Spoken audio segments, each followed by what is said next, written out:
Borg is a collective proper noun for a fictional alien race that appears as recurring antagonists in various incarnations of the American television and film Star Trek franchise. The Borg are a collection of species that have been turned into cybernetic organisms functioning as drones of the collective, or the hive. A pseudo-race, dwelling in the Star Trek universe, the Borg force other species into their collective and connect them to the hive mind. The act is called assimilation and entails violence, abductions, and injections of microscopic machines called nanoprobes. The Borg's ultimate goal is achieving perfection. Aside from being the main threat in Star Trek, First Contact, the Borg play major roles in the Next Generation and Voyager television series, primarily as an invasion threat to the United Federation of Planets, and serve as the way home to the Alpha Quadrant for isolated Federation starship Voyager. The Borg have become a symbol in popular culture for any juggernaut against which resistance is futile. The Borg manifest as cybernetically enhanced humanoid drones of multiple species, organized as an interconnected collective, the decisions of which are made by a hive mind, linked by subspace radio. The Borg inhabit a vast region of space in the Delta Quadrant of the galaxy, possessing thousands of vessels. They operate toward the fulfillment of one purpose, to add the biological and technological distinctiveness of other species to their own. In pursuit of perfection. The concept of perfection is the unifying idea at the core of the Borg. The pursuit of an unemotional, mechanical perfection is the Borg's only motivation. This is achieved through forced assimilation, a process which takes individuals and technology, enhancing and controlling them. Originally presented as an autonomous collective, the ideas of a Borg Queen and central control were introduced in First Contact. In their introduction, little information is given about the Borg, their origins or intentions. In nearly all their encounters, they exhibit no desire for negotiation or reason, only assimilation. Exhibiting a rapid adaptability to any situation or threat, the Borg become one of the greatest threats to Starfleet and the Federation. Major characters that have escaped the collective after having been assimilated include Jean-Luc Picard and Seven of Nine. TV Guide named them number 4 in their 2013 list of the 60 nastiest villains of all time. Concept. In the text commentary to the Collector's edition of Star Trek, First Contact, Michael Okuda revealed that Star Trek, The Next Generation writers began to develop the idea of the Borg as early as the first season episode, Conspiracy, which introduced a coercive, symbiotic life form that took over key Federation personnel. It was thwarted by the Enterprise crew and presumably never heard of again. Plans to feature the Borg as an increasingly menacing threat were subsequently scrapped in favor of a more subtle introduction, beginning with the mystery of missing colonies on both sides of the neutral zone in the neutral zone, and culminating in the encounter between Borg and the Enterprise crew in Q-Who? The Borg were a concept born out of necessity for Star Trek to feature a new antagonist and regular enemy that was lacking during the first season of The Next Generation. The Klingons were allies and the Romulans mostly absent.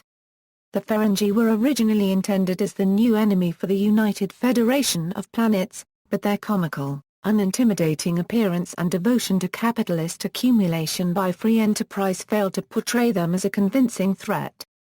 They were subsequently reassigned as comic relief. The Borg, however, with their frightening appearance, immense power, and, most importantly, their sinister motive became the signature villains for the Next Generation and Voyager eras of Star Trek. In Voyager episode Q2, even Q tells his son to never provoke the Borg.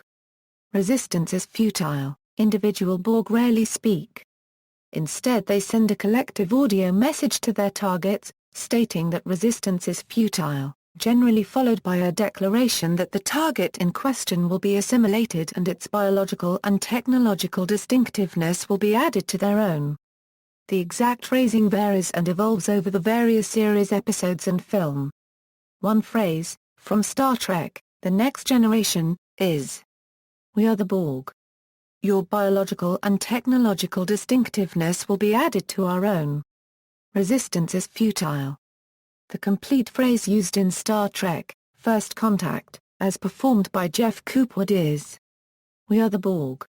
Lower your shields and surrender your ships." We will add your biological and technological distinctiveness to our own. Your culture will adapt to service us. Resistance is futile. The phrase resistance is futile became prevalent in popular culture from its use in the television show Star Trek, The Next Generation. The Borg uttered the phrase in several Star Trek episodes and the film Star Trek, First Contact. Patrick Stewart's delivery of the line, as locutus, in The Best of Both Worlds was ranked number 93 in TV Land's list of the 100 greatest TV quotes and catchphrases. It was used as the title for an episode of the TV series Dexter. The phrase appears in several preceding TV series, including Doctor Who episode The Deadly Assassin, where it is used by the Master through the voice of his mouthpiece, Chancellor Garth. Origin. The origin of the Borg is never made clear, though they are portrayed as having existed for hundreds of thousands of years. In Star Trek, First Contact, the Borg Queen merely states that the Borg were once much like humanity, flawed and weak, but gradually developed into a partially synthetic species in an ongoing attempt to evolve and perfect themselves. In TNG's Q. Knan mentions that the Borg are made up of organic and artificial life, which has been developing for thousands of centuries. In the later episode of Star Trek, Voyager, Dragon's Teeth, Jedrin, of the race the Vordau, says that before he and his people were put into suspended animation 892 years earlier, the Borg had assimilated only a few colonies inside the Delta Quadrant and were considered essentially a minor nuisance. Now awake in the 24th century, he is amazed to see that the Borg control a vast area of the Delta Quadrant. 7 of 9 comments that the Borg's collective memories of that time period are fragmentary, though it is never established why that is. The Star Trek Encyclopedia speculates that there could be a connection between the Borg and the vessel encountered in Star Trek, the motion picture. This is advanced in William Shatner's novel The Return. The connection was also suggested in a letter in Starlog No. 160. The letter writer, Christopher Haviland, also speculated that the original Borg drones were members of a race called the Preservers, which Spock had suggested in the original series episode The Paradise Syndrome might be responsible for why so many humanoids populate the galaxy. It was confirmed in the Next Generation episode The Chase that an ancient species seeded hundreds, if not thousands of planets with their DNA, creating the humans, Vulcans, Klingons, Romulans, Cardassians and many more. Coincidentally, in the novelization of Star Trek, the motion picture, the Voyager entity notes that the Ulia probe is resisting the programming given to it because of residual memories and feelings for Captain Decker, from its precise replication of the Deltan lieutenant. When Voyager becomes aware of this, it decides that the resistance was futile, of course. The extra section of the game Star Trek Legacy contains the origin of the Borg, which tells the story of a being sucked into a black hole. The was found by a race of living machines which gave it a form suitable to fulfilling its simplistic programming. Unable to determine who its creator could be, the probe declared all carbon-based life an infestation of the creator's universe, leading to assimilation. From this, the Borg were created, as extensions of his purpose. Drones were made from those assimilated and merged into a collective consciousness. The Borg Queen was created out of the necessity for a single unifying voice. However, with thoughts and desires of her own, she was no longer bound to serve her. This explanation, however, is not canon. In the graphic novel Star Trek, the manga, the Borg resulted from an experiment in medical nanotechnology gone wrong. An alien species under threat of extinction by an incurable disease created a repository satellite containing test subjects infused with body parts, organs, and DNA of multiple species along with cybernetic enhancements put in place by advanced medical technology. The satellite was maintained by Nano machines, which also maintained the medical equipment on board. The medical facility is parked in orbit by a black hole, and along with the anomalous states of time around the black hole, allows long-term research to continue at an accelerated timescale rather than in real-time speed. The medical facility deteriorates and so too does the programming of the nano-machines. The nano-machines began infusing themselves into the patients, interpreting them as part of the satellite in need of repair. Among the patients is the daughter of the head medical researcher of the satellite. The satellite eventually falls apart in an encounter with an away team from the Enterprise under the command of James T. Kirk. In the final moments of the satellite's destruction and the escape of the crew members of the Enterprise with the patients, the subjects display qualities inherently resembling the Borg.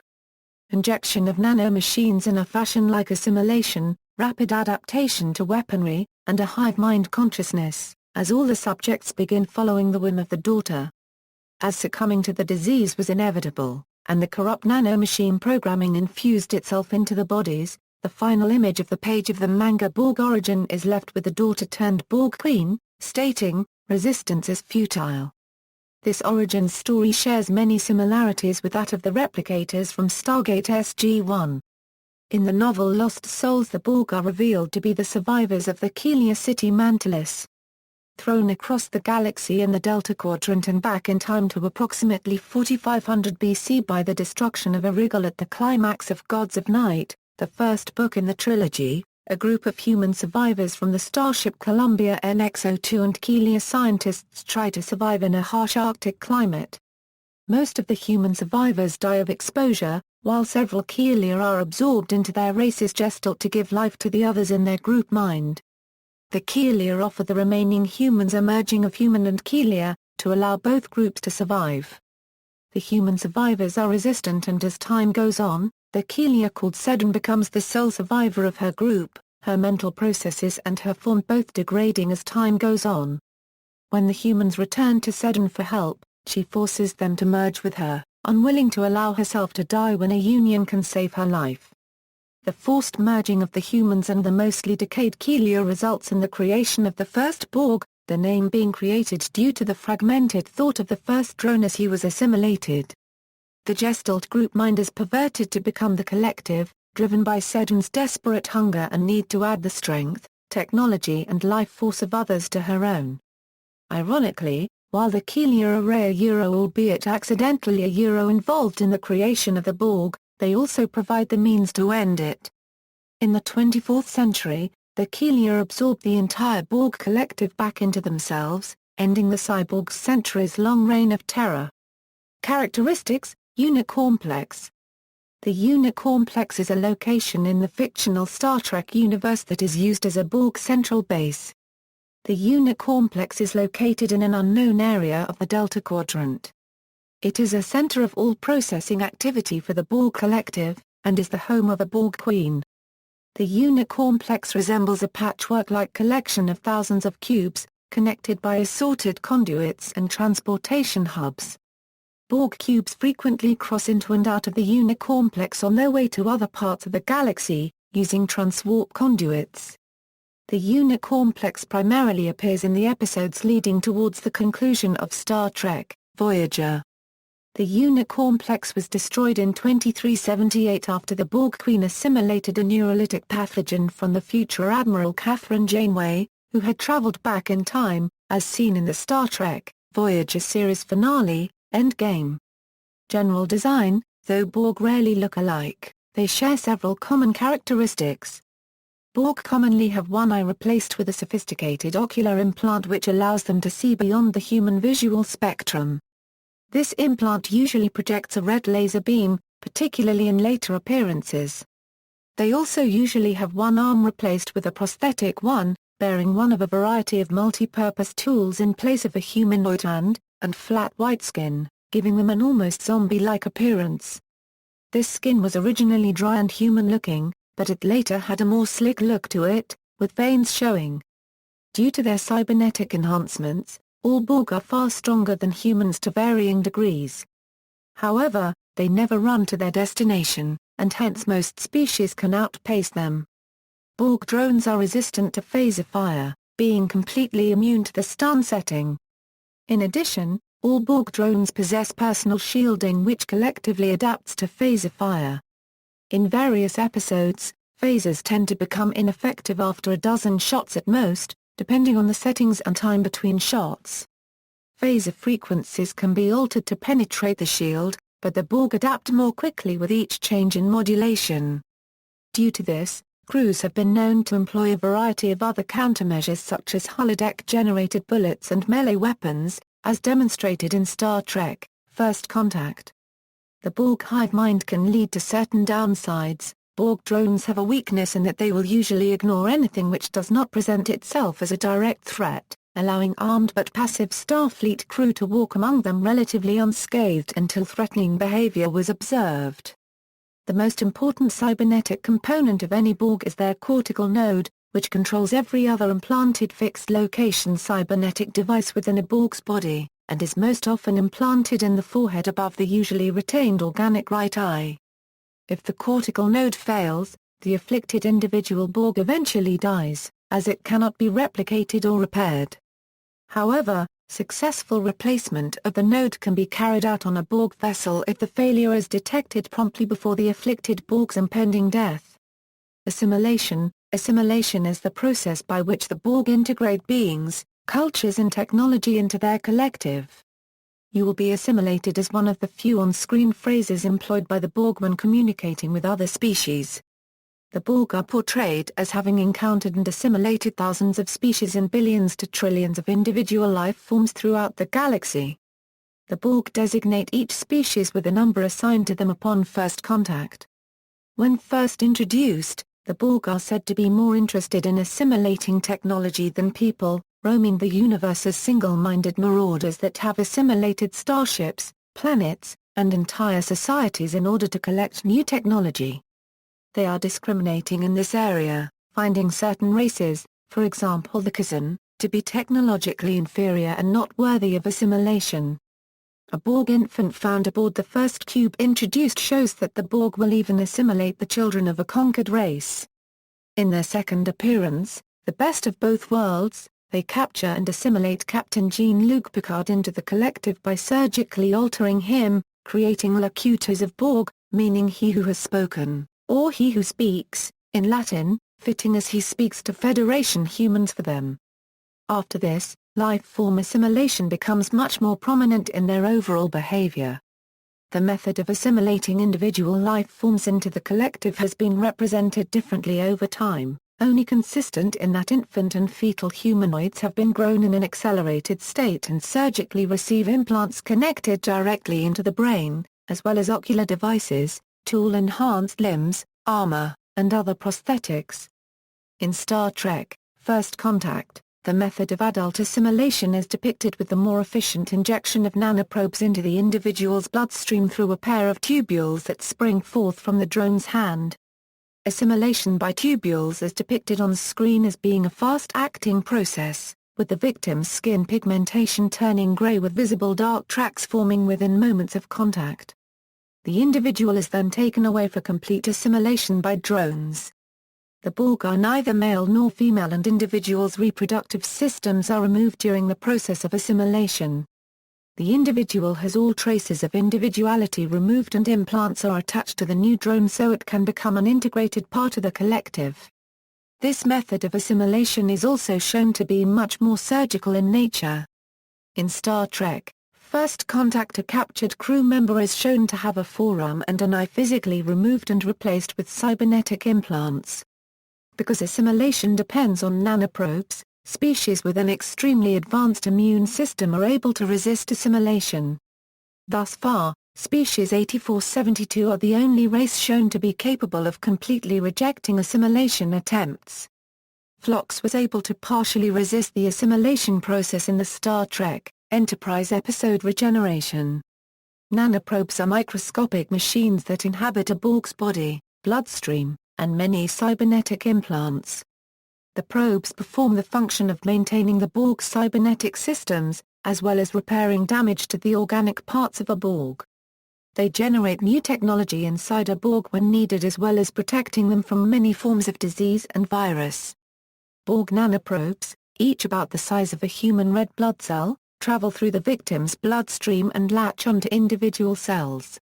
The nanoprobes rewrite the cellular DNA, altering the victim's biochemistry, and eventually form larger, more complicated structures and networks within the body such as electrical pathways, processing and data storage nodes, and ultimately prosthetic devices that spring forth from the skin. In Mortal Coil, 7 of 9 states that the Borg assimilated the nanoprobe technology from species 149. Though used by the Borg to exert control over another being, reprogrammed nanoprobes were used by the crew of the starship Voyager in many instances as medical aids. In one instance, the probes were used to revive crewman Neelix 18 hours, 49 minutes and 13 seconds after death by repairing his body, and are used to treat various visitors' ailments. The capability of nanoprobes to absorb improved technologies they encounter into the Borg Collective is demonstrated in the Voyager episode Drone, where 7 of 9's nanoprobes are fused with the Doctor's mobile emitter, which utilizes technology from the 29th century of the history line of the Federation, creating an individual 29th century drone existing outside the Collective, with capabilities far surpassing that of late 24th century drones. The attempt by the Borg to assimilate this drone is unsuccessful, so its enhanced capabilities are not disseminated throughout the Collective. The Borg will not try to immediately assimilate any being that it comes to contact with. In fact, Borg drones tend to completely ignore beings that are identified as too weak to be a threat and too inferior to be worth assimilating. Captain Picard and his team walk safely past a group of Borg drones in a scene from the film First Contact because they are unarmed, while the drones fulfill a programmed mission. In the Star Trek Voyager episode Mortal Coil, 7 of 9 told Neelix that the Kazan were unworthy of assimilation and would only detract from the Borg's quest for perceived perfection. Maturation Chamber. The Borg utilize maturation chambers as the means of assimilating children that have been captured. The child is kept in the maturation chamber for a period of 17 cycles. There is conflicting information about how long 17 cycles is. Based on information from Star Trek Voyager and Star Trek Voyager, the time frame calculates out to approximately 6 months, however in Star Trek Voyager 7 of 9 mentions that she was in her maturation chamber for 5 years. It depends what age the child was assimilated. 7 of 9 was assimilated at the age of 6, therefore has a longer time in her maturation chamber. During this time spent in the maturation chamber, nanoprobes are introduced into the child's body along with cybernetic implants which either surgically implanted or constructed by the nanoprobes. The child's physical age is also accelerated. When the child emerges from the maturation chamber, they have physically grown into an adult drone, being no different from a drone that was already an adult when assimilated. The appearance of maturation chambers has changed over time, originally seen in Star Trek, The Next Generation and later in Star Trek, Voyager and Star Trek, Voyager. Borg Collective, also referred to as the hive mind, or collective consciousness, the Borg Collective is a civilization with a group mind. Each Borg individual, or drone, is linked to the collective by a sophisticated subspace network that ensures each member is given constant supervision and guidance. The collective is broadcast over a subspace domain similar to that utilized by the transporter. Being part of the collective offers significant biomedical advantages to the individual drones. The mental energy of the group consciousness can help an injured or damaged drone heal or regenerate damaged body parts or technology. The collective consciousness not only gives them the ability to share the same thoughts, but also to adapt with great speed to defensive tactics used against them. Borg Queen. Prior to the movie Star Trek, First Contact, the Borg exhibit no hierarchical command structure, instead using a structure similar in principle to the Internet with no control center and distributed processing. First Contact introduced the Borg Queen, who is not named as such in the film but is referred to by that name during the credits. The Queen is played by Alice Krige in this film and in the finale of Star Trek, Voyager, Endgame. The character also appeared in Voyager's two-part episodes Dark Frontier and Unlimited Zero, but was portrayed by Susanna Thompson.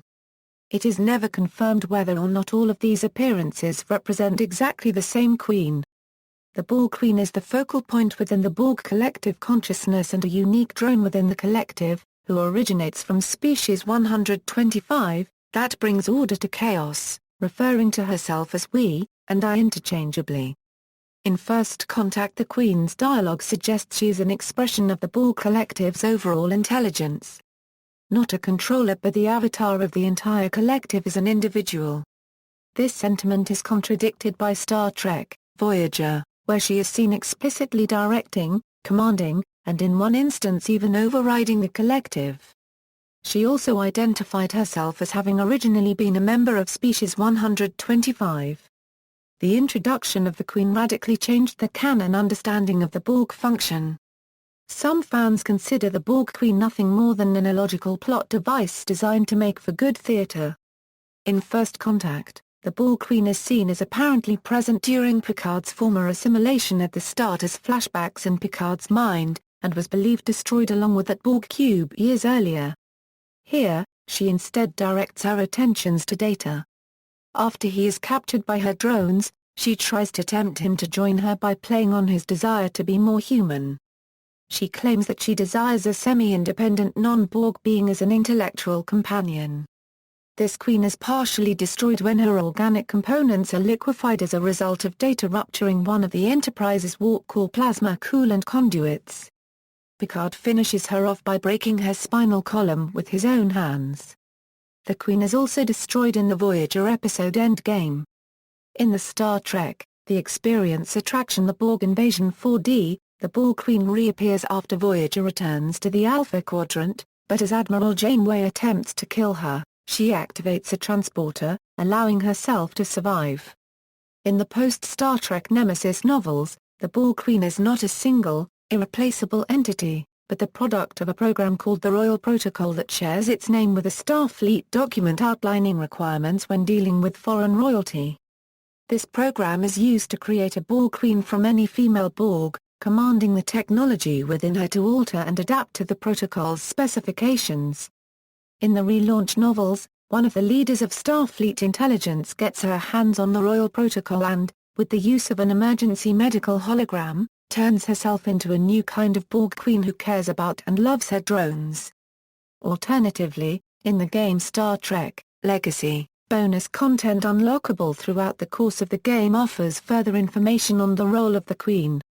It is suggested that the females of a particular species have a natural ability to filter and control the immense traffic of thought present in the collective consciousness of the Borg. These females, in a sense, serve as regulators or signal boosters, even assisting in maintaining the complete consciousness over the thousands of light-years of Borg space. This also presents the possibility of multiple queens, which would be a suitable explanation for why, on more than one occasion, a Starfleet officer has killed the Queen. In the illustration accompanying the explanation, all the females distinctly resemble the Queen portrayed on screen, suggesting that this species is Species 125, mentioned by the Borg Queen as her original species in Dark Frontier.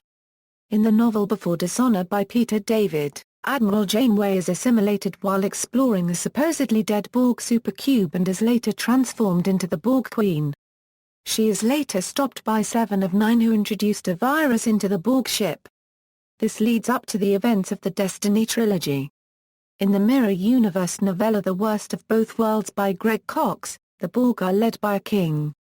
Character history: The Next Generation. The Borg first appear in the Star Trek The Next Generation second season episode Q Who. When the omnipotent life-form Q transports the Enterprise D across the galaxy to challenge Jean-Luc Picard's assertion that his crew is ready to face the unexplored galaxy's unknown dangers and mysteries. The Enterprise crew is quickly overwhelmed by the relentless Borg, and Picard eventually asks for and receives Q's help in returning the ship to its previous coordinates in the Alpha Quadrant. At the episode's conclusion, Picard suggests to Knan that Q did the right thing for the wrong reason by showing the dangers they will eventually face. It is suggested that the Borg may have been responsible for the destruction of Federation and Romulan colonies in the final episode of Season 1, The Neutral Zone. The Borg next appear in the Next Generation's third season finale and fourth season premiere, The Best of Both Worlds. In the third season Cliffhanger, Picard is abducted and subsequently assimilated by the Borg and transformed into locutus, the Latin term for he who has spoken, or he who speaks. Locutus is the Borg method of describing the former Picard as the representative of the Borg in all future contacts related to humanity. Picard's knowledge of Starfleet is gained by the collective, and the single cube easily wipes out all resistance in its path, notably the entire Starfleet armada at Wolf 359, which consisted of 40 starships, some of which were sent from the Klingon Empire.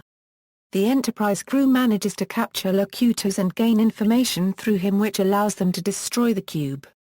Picard is later de-assimilated, a process quite different from what happened to 7 of 9 in Star Trek, Voyager.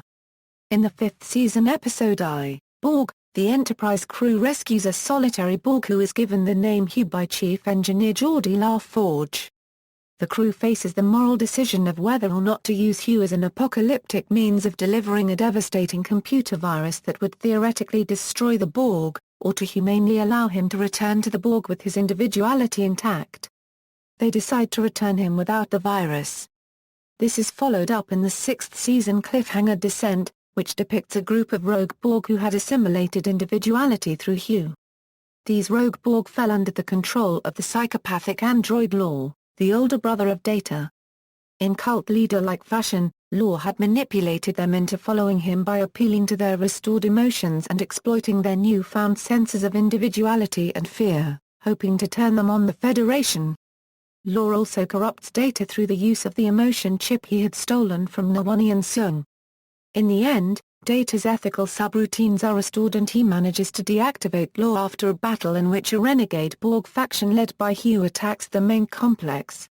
Data reclaims the emotion chip, Lore is mentioned as needing to be dismantled and the surviving Borg fall under the leadership of Hugh. The fate of these de-assimilated Borg is not revealed, though non-canon material suggests that they remained on the planet and established a permanent colony. First Contact. The Borg return as the antagonists in one of the Next Generation films, Star Trek, First Contact. After again failing to assimilate Earth by means of a direct assault in the year 2373, the Borg travel back in time to the year 2063 to try to stop Tsvan Cochrane's first contact with the Vulcans, which would have erased the Federation from history. However, the Enterprise E follows the Borg back in time and the crew restores the original timeline. First Contact introduces the Borg Queen, a recurring character on Star Trek, Voyager. Parts of this destroyed Borg sphere, along with at least 2 drones, are shown to have crash-landed in the Arctic in the Star Trek, Enterprise episode Regeneration.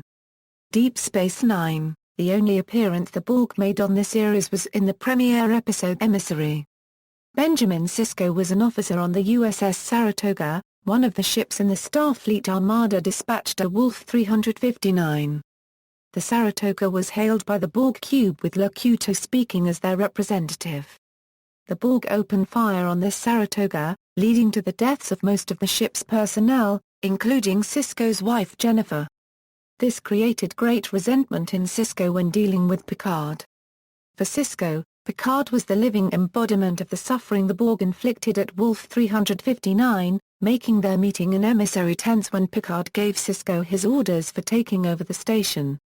Sisko found it hard to separate Jean-Luc Picard from the Borg drone who was responsible for his wife's death.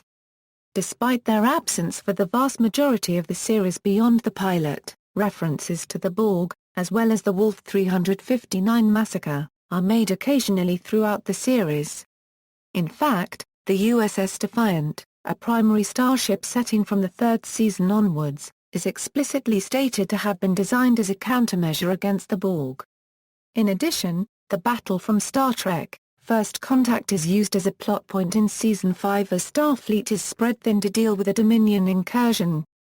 Voyager, the Borg make frequent appearances in Star Trek, Voyager, which takes place in the Delta Quadrant, the region of our galaxy from which the Borg are believed to have originated. The Borg are first discovered by Voyager in the 3rd season episode Blood Fever. Chakotay discovers the body of what the local humanoids refer to as the Invaders, which turns out to be the Borg. In Scorpion, the Borg are engaged in a futile war against the much more powerful species 8472. In one of the few instances of the Borg negotiating, in exchange for safe passage through Borg space, the Voyager crew devises a way to destroy the otherwise invulnerable species 8472.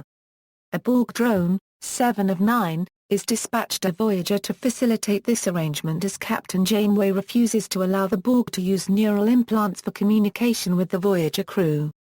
After successfully driving Species 8472 back into their fluidic space, 7 of 9 attempts to assimilate Voyager but is severed from the hive mind and stripped of most of her Borg implants, becoming a member of Voyager's crew.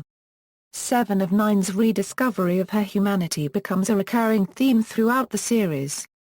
Flashbacks and allusions in several episodes, such as The Raven, establish that prior to her assimilation, 7 of 9 was Annika Hansen, the child of scientists who studied the Borg in the Delta Quadrant independent of the Federation.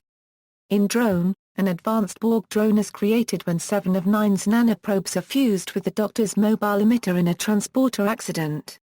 The drone, who adopts the moniker 1, involuntarily sends a signal to the Collective, bringing a sphere to Voyager.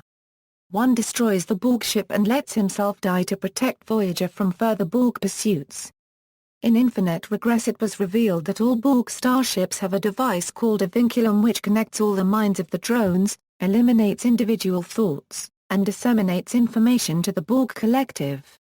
In Dark Frontier, Captain Catherine Janeway decides to attack the Borg in the hopes of stealing a transwarp coil to aid Voyager's journey home. The Borg Queen learns of the plot and offers 7 of 9 a deal to spare Voyager in exchange for her rejoin the Collective. Voyager recovers the transwarp coil and uses it, with the Delta Flyer, to save 7 from the Queen. Voyager uses the transwarp coil to travel 20,000 light-years before it burns out. In Collective, the crew of Voyager stumble upon a severely damaged cube that is holding Tom Paris, Neelix, Harry and Kakate hostage. The crew later finds out that the ship is run by 5 Borg children who left their maturation chambers early.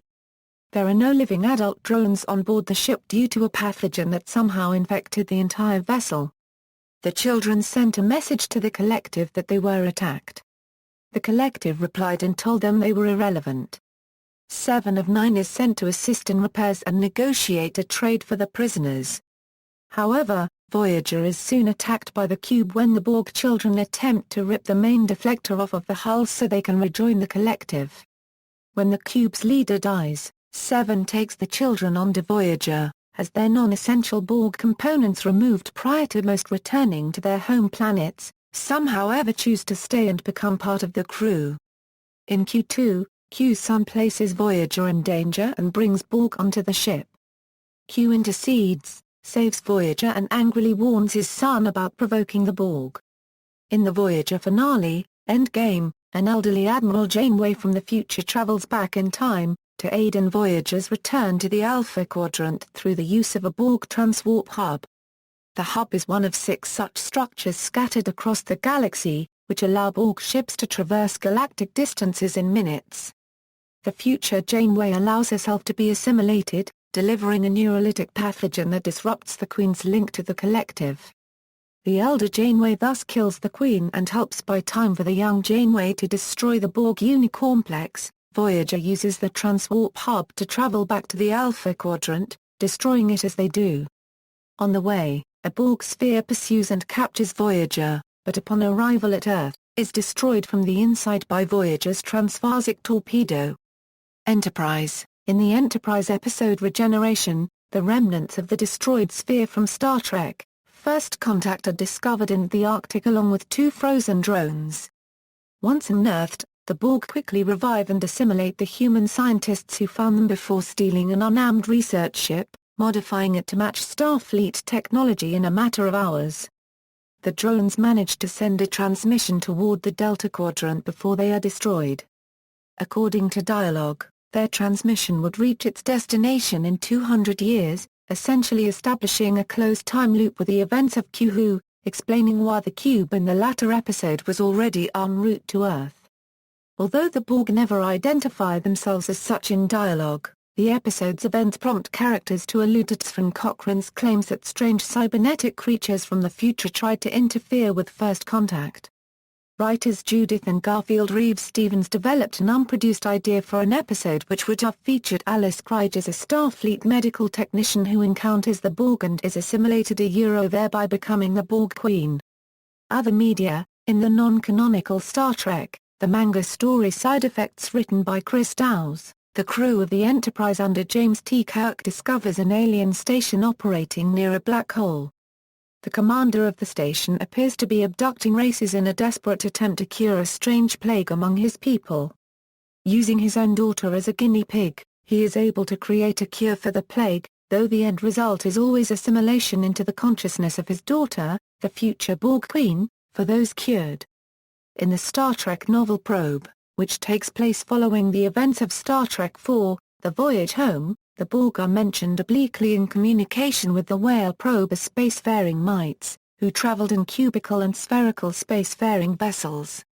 The Borg apparently attacked the whale probe and damaged its memory in some fashion prior to the events of the film. In the Star Trek game Star Trek: Legacy, the Borg are featured midway through the TOS era as assimilated Klingon ships. In the final mission, once the player has completed the primary objective, a confrontation with Tyrell ensues. She departs, and the player must destroy a Borg sphere.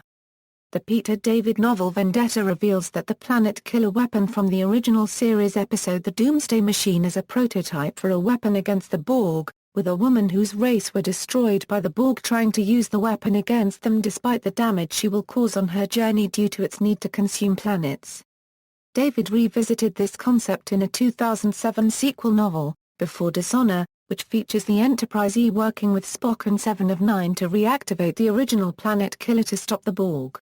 In William Shatner's novel The Return, Spock is nearly assimilated by the Borg, but is saved because he mind-melded with an earlier form of the Borg, causing the Borg to register an imprint of the collective already in Spock's mind and spare him as they assume that he is already a Borg. Using the information he subconsciously acquired in the meld, Spock is able to lead a crew of Enterprise officers consisting of the Enterprise D senior staff, himself, Admiral McCoy, and the resurrected Kirk in a Defiant-class ship to destroy the Borg's central node, severing all branches of the collective from each other and limiting their future threat. In David Mack's novel trilogy Star Trek: Destiny, set over a year after Star Trek: Nemesis, the Borg stage a massive invasion of local space using the totality of their forces. Due to Catherine Janeway crippling their infrastructure in Endgame, the Borg fear for their survival and thus attempt to exterminate the Federation and its neighbors. They wipe out the populations of numerous Federation worlds before being dismantled by the Keelia, the advanced species that spawned them. The crews of the Enterprise E, the Titan, and the Aventine had made contact with the Keelia, learned of their role in the creation of the Borg from Erica Hernandez, and convinced them to end the threat of the Borg once and for all. In the Doctor Who Star Trek crossover comic, Assimilation 2, the Borg join forces with the Cybermen, but the Enterprise D crew are later forced to work with the 11th Doctor and the Borg when the Cybermen subvert the collective, resulting in them restoring the Borg to full strength and erasing the Borg-Cybermen alliance from existence. In video games, the Borg appear as antagonists to the player in the following Star Trek game titles: Star Trek: The Next Generation, Birth of the Federation, Star Trek: A Final Unity, Star Trek: Armada, Star Trek: Armada 2, Star Trek: Away Team, Star Trek: Borg, Star Trek: Voyager Elite Force, Star Trek: Elite Force 2, Star Trek: Starfleet Command 3, Star Trek: Encounters, Star Trek: Invasion, Star Trek: Legacy, Star Trek: Conquest, Star Trek Online, Star Trek: Borg Contact. They also appear as the main characters of the only Star Trek arcade game, Star Trek: Borg Contact, where players must squeeze two handles without letting go. Activision at one point planned to release Star Trek: Borg Assimilator, in which the player would play a Borg, but later cancelled the game. In Mass Effect 2, Legion's loyalty mission deciding whether or not to infect its fellow Geth with a virus that would rewrite their collective consciousness was inspired by the 5th season episode of Star Trek: The Next Generation, Borg. In Star Fox Assault, a race known as the Aporoids invades the Lilat system.